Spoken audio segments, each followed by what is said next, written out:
Vector calculus में से line integral पढ़ाने जा रही हूँ। लाइन इंटीग्रल पढ़ने से पहले कुछ बेसिक कंसेप्ट्स हैं जिनको जानना ज़रूरी है। सबसे पहले है ओरिएंटेड कर्व। ठीक है, ओरिएंटेड कर्व क्या होता है, इसको जानने के लिए हमने एक कर्व लिया है सी।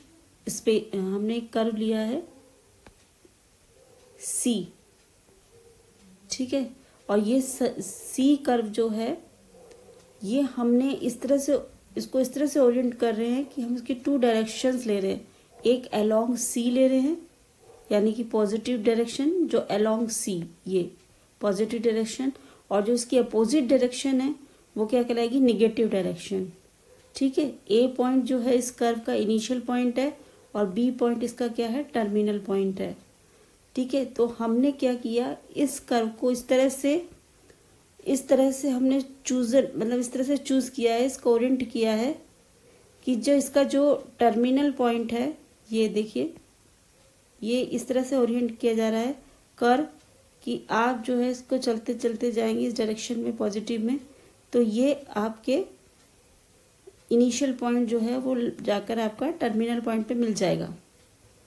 ठीक है, तो ये कर्व कैसा बन जाएगा, एक क्लोज्ड कर्व बन जाएगा। This curve C is called closed curve, और क्योंकि ये ओरिएंट करके बनाया गया है इसलिए this is called oriented closed curve.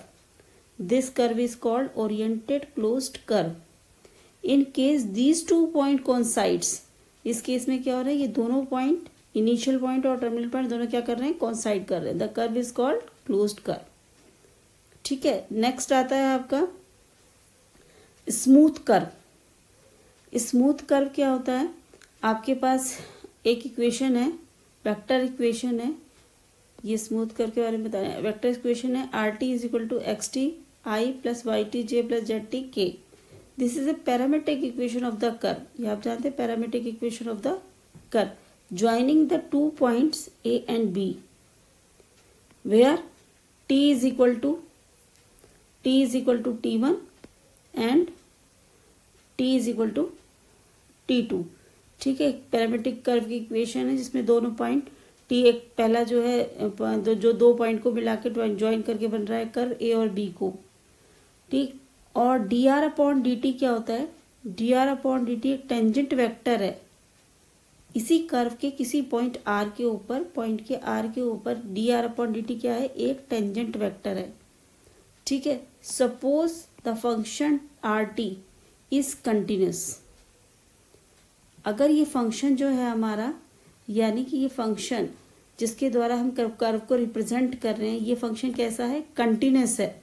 The curve possesses a unique tangent at each point, then the curve C possesses a unique tangent at each point, at each of its points। ठीक, तो curve उस case में जब ये curve आपका कैसा है, ये फंक्शन जो है कंटिन्यूस है, कर्व आपका कंटिन्यूस है, तो उस केस में क्या होगा कि हर पॉइंट पे कर्व के जो है एक टेंजेंट जो है वो पोजेसिव रखेगा टेंजेंट्स को। This curve is called a smooth curve, और इस टाइप के कर्व को हम क्या बोलते हैं, स्मूथ कर्व। इसके बाद थर्ड आता है piecewise smooth curve. Piecewise smooth curve क्या होता है, अब if suppose C composed of a finite number of smooth curve. C composed, C क्या है, आपका कर्व है, कैसा कर्व है, स्मूथ कर्व है। ठीक है, कंटिन्यूस है, जैसे यहाँ पर ए से स्टार्ट कर रहे हैं तो जो C1 कर्व आ रहा है ये कैसा है आपका, C1 एक स्मूथ कर्व है, ऐसे C2 ये भी एक स्मूथ कर्व है और C3 भी एक स्मूथ कर्व है। ठीक है, अगर C हमारे पास, C जो कर्व है अगर हम लेते हैं उसको, कंपोज्ड होता है finite number of smooth curves के द्वारा। ठीक है, C1 और C2 C3 के द्वारा, तो दीज आर कॉल्ड, तो ये जो आप कर्व देख रहे हैं ये पूरा 8 से लेके B तक, ये कहलाता है पीस वाइज स्मूथ। ठीक है, ये ब्रेक हो रहा है अलग अलग उसमें पीस में, तो ये पीस वाइज स्मूथ कर्व। ठीक, एग्जाम्पल आप इसका देख सकते हैं, the circle is a smooth curve. Smooth भी होगा और कैसा होगा, क्लोज कर्व भी। आप जानते हैं सर्किल एक क्लोज्ड होता है, क्लोज कर्व भी है। While the curve consisting of the 4 sides of a rectangle is a piecewise smooth curve. ठीक है, सर्किल जो होता है वो एक स्मूथ क्लोज कर्व है, लेकिन जो आपका रेक्टेंगल है, रेक्टेंगल कैसा है, ये एक पीस वाइज स्मूथ कर्व है। ठीक है, यहाँ पे देखिए पीसेस में है, पूरा एक कर्व बन रहा है लेकिन पीसेस में, पीसेस वाइज स्मूथ कर्व। इसके बाद आते हैं हम स्मूथ सरफेस पे। स्मूथ सरफेस क्या होता है, एक आप सरफेस ले रहे हैं एस। ठीक है, अगर आप इस सरफेस के एवरी पॉइंट पे नॉर्मल्स ड्रॉ कर रहे हैं, और नॉर्मल्स कैसे हैं, वो ये हर पॉइंट के लिए क्या है, यूनिक है, यूनिक है। और जो नॉर्मल्स हैं वो डिपेंड्स कर रहे हैं किस पे, इनकी जो डायरेक्शन है at every point of S, यानी direction of these normals depends continuously on the points of S, यानी सरफेस के एवरी पॉइंट पे इनकी डायरेक्शन जो है डिपेंड कर रही है। Then the called smooth surface. तो इस टाइप के सरफेस को हम क्या बोलते हैं, स्मूथ सरफेस। इसके बाद आता है पीस वाइज स्मूथ सरफेस। ठीक है, आपको नाम से पता चल रहा है पीस वाइज ना, तो यानी कि कोई सरफेस है, अगर हम उसको इफ मान लिया कोई सरफेस है, if a surface is not a smooth, ठीक है, ऐसा कोई सरफेस है लेकिन वो स्मूथ नहीं, but can be subdivided into a finite number of a smooth surface, लेकिन हमने उस पूरे सरफेस को क्या कर दिया, finite number of smooth surface में डिवाइड कर दिया, then it is called a piecewise smooth surface. तो कैसा सरफेस कहलाएगा, पीस वाइज स्मूथ सरफेस कहलाएगा। एग्जाम्पल आप इसका देख सकते हैं, the surface of a sphere is a smooth while the surface of a cube is a piece wise smooth। ठीक है, जो स्फीयर का सरफेस है वो कैसा है, स्मूथ है, जबकि क्यूब का जो सरफेस है वो कैसा है, पीस वाइज स्मूथ है। ठीक है, इसके बाद नेक्स्ट आता है आपके पास simply connected region. Simply connected region, simply connected region को समझने के लिए देखिए, आप समझिए, आपके पास एक रीजन है, ये आर, पूरा ये आपको दिख रहा है सर्किल का, ये अंदर पूरा क्या है, एक रीजन है आर। ठीक है, और every close curve can be constructed at a point, every closed curve connected to a point. ठीक है, तो जो भी क्लोज कर्व है आपका, आप देख रहे हैं पूरा क्लोज कर्व है सर्किल, ये कनेक्टेड है पॉइंट्स के द्वारा without passing out of the region. ठीक है, वो पॉइंट जो है इस रीजन से बाहर नहीं जाएंगे। तो इस टाइप का जो रीजन है, ठीक है, वो क्या कहलाता है आपका, सिंपली कनेक्टेड रीजन। ठीक है, this is region is called simply connected region. Otherwise the region is multiple connected region. Otherwise ये क्या कहलाएगा आपका, मल्टीपल कनेक्टेड रीजन। ठीक है, आप देखिए, the region interior to the circle and simply connected circle का कहिए या फिर स्फेयर का कहिए, तो जो उसका इंटीरियर होता है रीजन सरफेस के अंदर का या सर्किल के अंदर का, वो क्या कहलाता है आपका, सिंपली कनेक्टेड रीजन। ठीक है, लेकिन जो है अगर आप देख रहे हैं, आपके पास दो कंसेंट्रिक सर्किल्स हैं जो lying in the same plane is a multiple connected region, वो क्या कहलाएंगे, multiple connected region. Line integral, अब आते हैं हम अपना लाइन इंटीग्रल क्या होता है। ये कुछ बेसिक कंसेप्ट थे, कुछ डेफिनेशन जो आपको समझनी जरूरी थी, क्योंकि आगे आने वाले चैप्टर्स में इनकी जरूरत पड़ेगी और इसमें भी आपको यूज है। ठीक है, तो लाइन इंटीग्रल क्या होता है, line integral any integral which is to be evaluated along a curve is called a line integral. जो भी इंटीग्रल आप जो है किसी कर्व के अलोंग इवोल्यूट करते हैं वो क्या कहलाता है, लाइन इंटीग्रल। ठीक है, अब देखिए इसको कैसे डिफाइन करते हैं, let R is equal to x T I Y T J and Z T K, ये एक इक्वेशन है where RT is a position vector of the point x y z।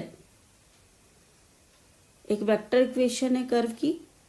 RT defines a piecewise smooth curve. RT यहाँ पर आपका कैसा curve है? Piecewise smooth curve है, joining two points A and B points को join करता है। Let T is equal to, और वो जो स्मूथ, क्योंकि वो कर्व है, स्मूथ पॉइंट कर्व है, क्लोज कर्व है, तो वो 2 पॉइंट्स आपके t is equal to T1 होगा एट द पॉइंट A पे and t is equal to T2 होगा एट द पॉइंट B पे। सपोज f(x,y), यहाँ पर हम कैपिटल f(x,y,z) ले रहे हैं, जिसके components f1i plus f2j plus f3k is a vector point function. एक वेक्टर पॉइंट फंक्शन लिया हमने, defined and continuous along the curve C। ये जो हमने फंक्शन लिया है वेक्टर पॉइंट फंक्शन, किसके अलोंग लिया है? C, कर्व C के अलोंग। If S denotes the arc length of the curve, S क्या है यहाँ पे? इस कर्व की arc length. Then dr upon ds, अगर हम कर्व की इक्वेशन को आर्क लेंथ की रेस्पेक्ट में डिफ्रेंशिएट कर दें तो हमारे पास यूनिट वेक्टर आ जाता है along the curve at the point, ये जो हमने पॉइंट लिया था XYZ, इसके अलावा इस पॉइंट पर। तो dr upon dt is equal to T cap क्या आ गया? यूनिट वेक्टर हो गया अलोंग द टेंजेंट, टेंजेंट के along to the curve, along the tangent to the curve at the point R point पे। The component of the vector f along this tangent is, अगर हमें component निकालना है इस vector f के along the tangent, तो कैसे निकलेंगे? f dot dr upon ds।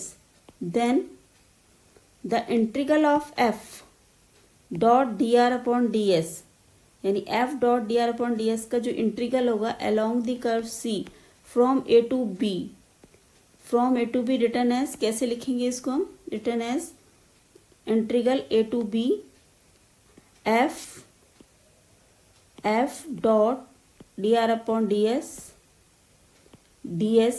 के रेस्पेक्ट में इज इक्वल टू, यहाँ से आपने ds से कैंसिल, तो ये आ जाएगा A to B f dot dr। ठीक है, क्योंकि ये आपका कर्व के अलोंग पूरा कर्व है A से लेके B तक, तो आप इसको सिंपली C से भी डिफाइन कर सकते हैं। तो ये आ गया f डॉट dr। ये जो इंटीग्रल है आपका is an example of a line integral, ये लाइन इंटीग्रल का एग्जाम्पल है। It is called tangent line integral of f along C। Since r is equal to, आप r जानते हैं, r के कंपोनेंट क्या होते हैं? xi plus yj plus zk, और dr इज इक्वल टू आप जानते हैं dxi dyz j dzk। तो f डॉट dr आप निकाल लेंगे, f डॉट dr आपके पास ये आ जाएगा f1 dx plus f2 dy plus f3 dz। Integration, इसकी वैल्यू फाइंड करेंगे integral of f dot dr की, तो ये आ जाएगी आपके पास integral f1 dx plus f2 dy plus f3 dz। और अगर पैरामीट्रिक इक्वेशंस दी हुई हैं आपके पास कर्व्स की, x equal to x t, y equal to y t, z equal to z t, तो इस इंटीग्रल की वैल्यू क्या हो जाएगी? Integration of T1 to T2 f1 dx upon dt plus f2 dy upon dt plus f3 dz upon dt। तो इस तरह से आप लाइन इंटीग्रल फाइंड आउट कर सकते हैं इससे। ठीक है, ये फॉर्मूले से। अब इस लेक्चर में इतना ही, कल इसके सेकंड लेक्चर में इसके क्वेश्चंस करेंगे न्यूमेरिकल्स।